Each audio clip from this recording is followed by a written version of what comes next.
Najnujna stvar, ko na svojem avtu hočete zatemniti šipe, vgraditi vlečno kljuko, uvoziti vozilo ali pa registrirati starodobnik, kot je Matejev Jugo. Magična beseda je homologacija.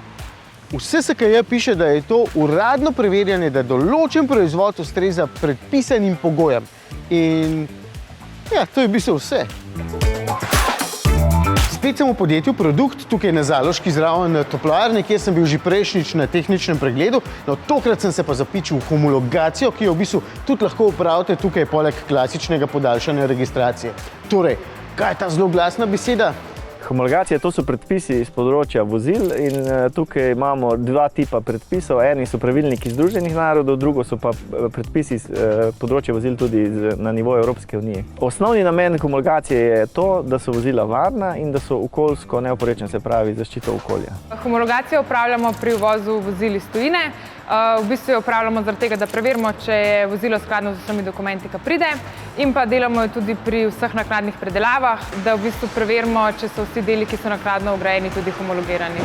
No, če vas zanima, kakšne dimenzije platišč so na voljo za vaš avtomobil, tudi to vse piše v homologacijskem kartončku.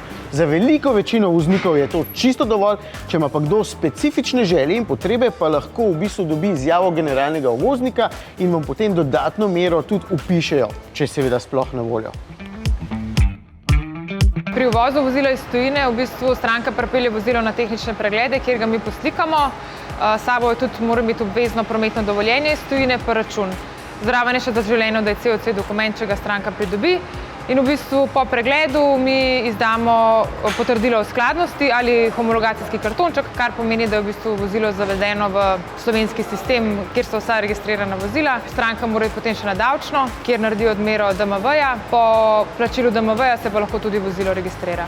Pri predelavi mora pa isto vozilo priti na tehnične preglede, kjer v bistvu pregledamo spet, ali je naknadno vgrajena naprava skladna z dokumenti, ki jih tudi stranka s seboj prinese, vozilo poslikamo in predelavo pišemo v homologacijski kartonček. Kljuka je podvržena homologaciji, to se pravi, mora biti izpolnjen predpis z področja vlečnih kljuk. Prvo kot prvo mora biti ta kljuka homologirana, drugo kot drugo pa mora biti pravilno vgrajena na vozilo. Tle se zna malo zahaklati, ker je to spet pač obvezno, tako da stranka nekako na nek način to mora pridobiti. Pri slovenskih vozilih se pa dostikrat zgodi, če so starejša rabljena vozila, ne vem, da je nekdo imel kljuko, ki ni homologiral in potem pride stranka prvič na tehnični pregled in ga v bistvu ne more opraviti, ker te predelave niso opisane, ne. In tle spet pač pomagamo, da probamo stranko napotiti, kje lahko dobi ustrezne dokumente. Ali so to razna tehnična poročila ali pa tudi v končni fazi homologacijski kartonček. Ja, minili so časi, ko smo kar doma pošvasali izpuh, da je potem ropotok kakšna stara dizelska lokomotiva. In minili so časi, ko smo na avtomobilska stekla lepili tiste nalepke za izložbena okna. Danes mora biti to preverjene zadeve, ki mora biti nujno vpisane v homologacijski karton, da bodo tudi policaji vedeli, da ste vse naredili po predpisih. Seveda, zaradi varnosti, da ne bo avto razpadel že na prvem ovinku, oziroma da boste sploh videli iz njega ven. Pa varno za volanom.